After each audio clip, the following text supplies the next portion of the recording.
Malazan update for all those who are interested in my epic read through the Malazan series, which is 10 books, and uncountable supplemental books, which I am currently pretending don't exist.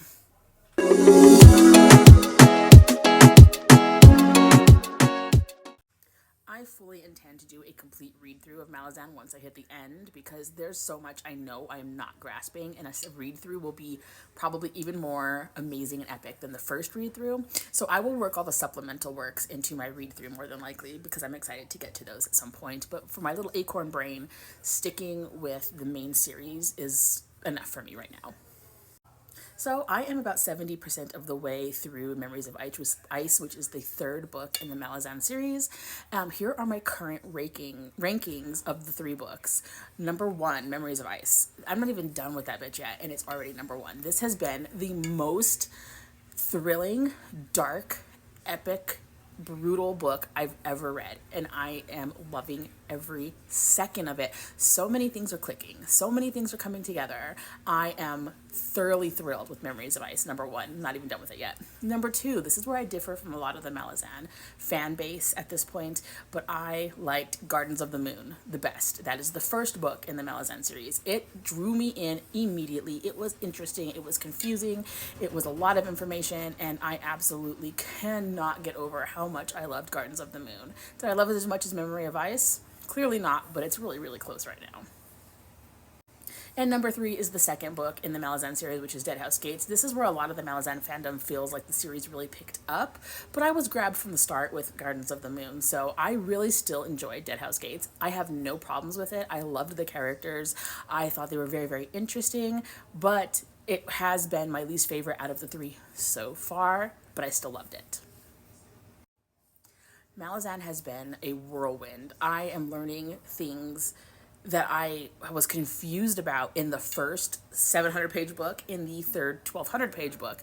This is a series that really values patience as a reader. It makes you have to trust the author. It values your being confused and a little at sea, and it definitely plays on that, and you have to be comfortable with that uncomfortability of not knowing what's going on. You're gonna feel like, maybe I can't do this, I'm not smart enough for this. Nope, that's how everybody feels. Everybody's confused, and it all does come together with patience and trust. Stephen Erickson is not that author that's going to feed you the information. He is going to let you sit in that uncomfortable place of not knowing what's going on until it finally clicks, and then you are gonna, and it's so worth it. It's so worth every second of going, I don't know if this is for me. It's for you.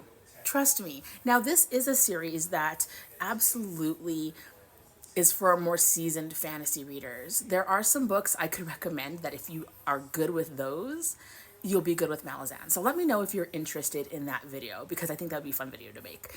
If you can read these books and get through them, and they're easy for you, or not even just easy, but readable for you, I would suggest giving Malazan a try. I'd love to make that video, so let me know. But I'm telling you now, these books are flying by. Once I got into them, once I started putting things together, connecting those little Easter eggs, it became even easier to fly through it. I was reading 20, 30 pages at a time of Malazan and feeling like that was 150 pages, because it was just so like, oh my God, there's so much to read, so much to retain. Now I'm reading 60 to 100 page blocks in a sitting and completely fine with it. It takes some time to acclimate. Memories of Ice. That's where I'm reading now, and there might be some slight spoilers in here. So if you are not wanting slight spoilers, nothing major is going to be given away. I recommend flying away. I am really enjoying the story arcs for several different people right now. Silver Fox is I loved Silver Fox, and now I'm kind of like, you are a whiny little brat, and I don't know if that's going to change, but okay. Itkovian. Oh my God. That is a storyline that I wasn't really that interested in when it dropped. I was like, who cares? But this Itkovian guy, he doesn't seem that interesting. He is seriously, I'm dying for Itkovian to pop up in the next portion. I'm like, come on, next page break. Is it a Covian? I need a Covian. I need to know what's going on with him. He has become so interesting. I am enjoying him a lot. I'm also really enjoying Quickben and Telemandus. I'm in the throes of their little companionship right now. Telemandus is the white-faced little acorn stick dude, and he is so interesting. I just found out some very interesting information about him, and super interesting, and I'm kind of hoping he is a lasting presence here and there at the very least. Don't know if he is or not. Don't want to know if he is or not. Don't tell me. But I'm excited to hopefully continue because him and Quickben's banter is quite hilarious. Whiskey Jack will always and forever be interesting to me. He definitely plays his hand close to the vest, but his dry humor and his way of kind of expressing himself makes me giggle and kick my feet because Whiskey Jack is that guy and I love him. Probably my favorite character in this entire series is Kruppa. He is hilarious. The way he talks in this like sing-songy, riddle me this kind of way, and he's just so interesting. And you know what the funny part is he comes across as a little bit of a dullard, like he's a little off kilter, he's a little weird, right? But you know that underneath that facade is a shark who is just swimming just below the surface and is ready to pop up and be a total badass at any moment. And Kruppa, are you free this Friday? Because I love you. Thank you. Perrin, Ganos Perrin, he was my guy from Deadhouse Gates, or not from Deadhouse Gates, sorry, from Gardens of the Moon. And I loved him from then, and I still love him, but also, why are you turning into a little bit of a bitch? Just a little bit. Like, oh, you poor little tummy aches. Like, come on, dude. Stand up. Be that dude. Be decisive. Make that choice. We both know what your choice you're going to make because there's no other choice you can make for these books to remain a 10-book series. So make the choice. Stick with the choice. I know you can do it and be my favorite. I know it. Come on, Perrin.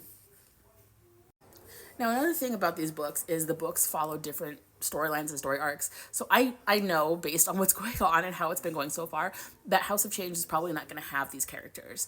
This group of characters in Gardens of the Moon and Memories of Ice are probably going to be some of my favorite, but I am kind of curious to see what's going on with the characters from Deadhouse Gates at this point. I'm wondering where our little thief and, oh God, what was her name? My brain. If you've read them, you know, the girl from the Deadhouse Gates and from Gardens of the Moon that's kind of like a little pod person. You know what I'm saying. What is up with her? Like, I'm ready to go back and see some of the other characters, but I'm also dreading leaving the ones that I love so much. So yeah, that's my Malazan update. It's a little long. I'm trying to do a little bit of a longer form content in case I have to move over to YouTube. I'm trying to get used to making it interesting. This probably wasn't interesting, but I'm excited. So if you have any questions, let me know.